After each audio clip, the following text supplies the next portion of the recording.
नमस्कार दोस्तों, मैं अंकुर उपाध्याय स्वागत करता हूं आप सभी का आपके अपने YouTube channel share market analysis में। पूरे बाजार में भयंकर उठापटक हो रही है।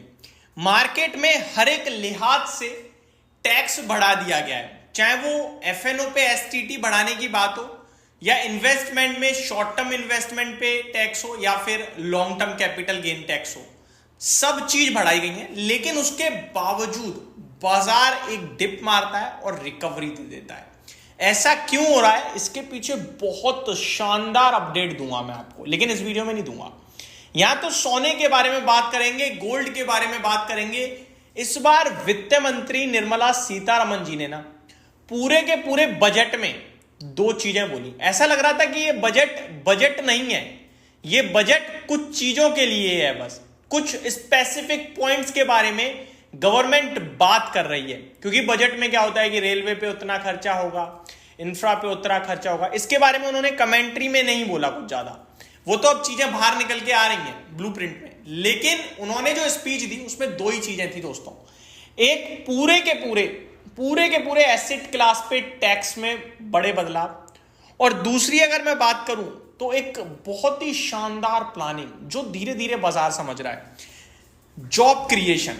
अब ये जॉब क्रिएशन का मामला क्या इतना पॉजिटिव है कि बाजार ऊपर जा रहा है, या फिर ये टैक्सों में कुछ बड़ा हेरफेर है जिसकी वजह से बाजार नीचे जाने की वजह से ऊपर आ रहा है, वो सब मैं आपके साथ डिस्कस जरूर करूंगा।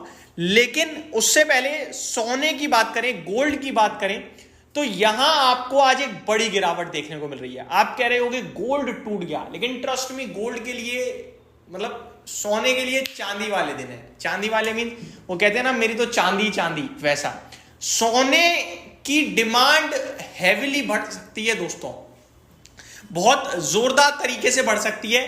क्योंकि अब आपके लिए जितने भी निवेश होते हैं उन सब में सबसे अच्छा आपको शायद गोल्ड लगे।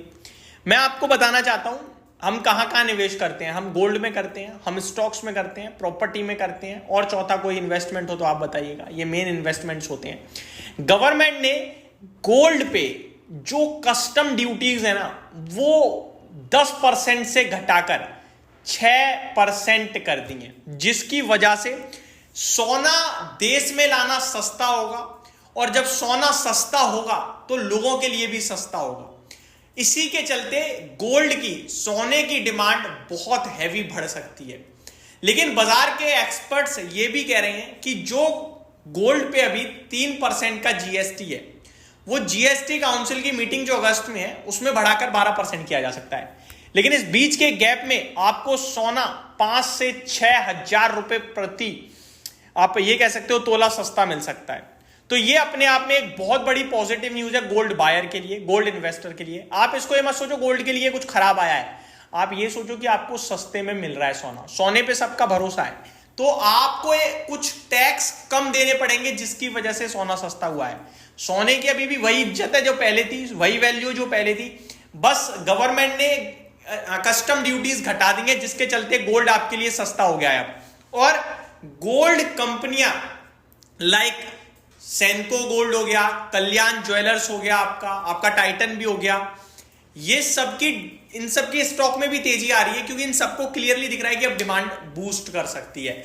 सोना खरीदना लोगों के लिए थोड़ा सस्ता हुआ है, तो लोग जल्दी जाएंगे खरीदने, और बाकी की जगहों पे गवर्नमेंट ने वैसी ऐसी चीजें क्रिएट कर दी हैं इस समय जो थोड़ा दिक्कतदायक दिखती हैं।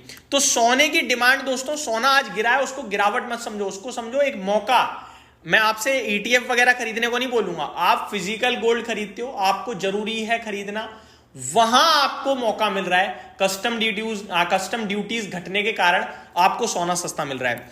One more thing, wedding season चल रहा है, और अब यहां पे उनके लिए बड़ी डिमांड रहती है गोल्ड के लिए, तो वो एक अलग बेनिफिट क्रिएट करेगा गोल्ड में। तो गोल्ड की डिमांड बढ़ते दिख रही है मुझे, जिसके चलते कस्टम ड्यूटीज के चलते तो शेयर गिर रहा है, गोल्ड घट रहा है, लेकिन ये बहुत तेज बढ़ सकता है। तो सोना खरीदना जो थोड़ा सा महंगा होता जा रहा था, वो आपके लिए 6 साढ़े 6 हजार रुपए तोला सस्ता हो रहा है। इसको आप पॉजिटिवली ही लीजिएगा, दिक्कत वाली बात नहीं है।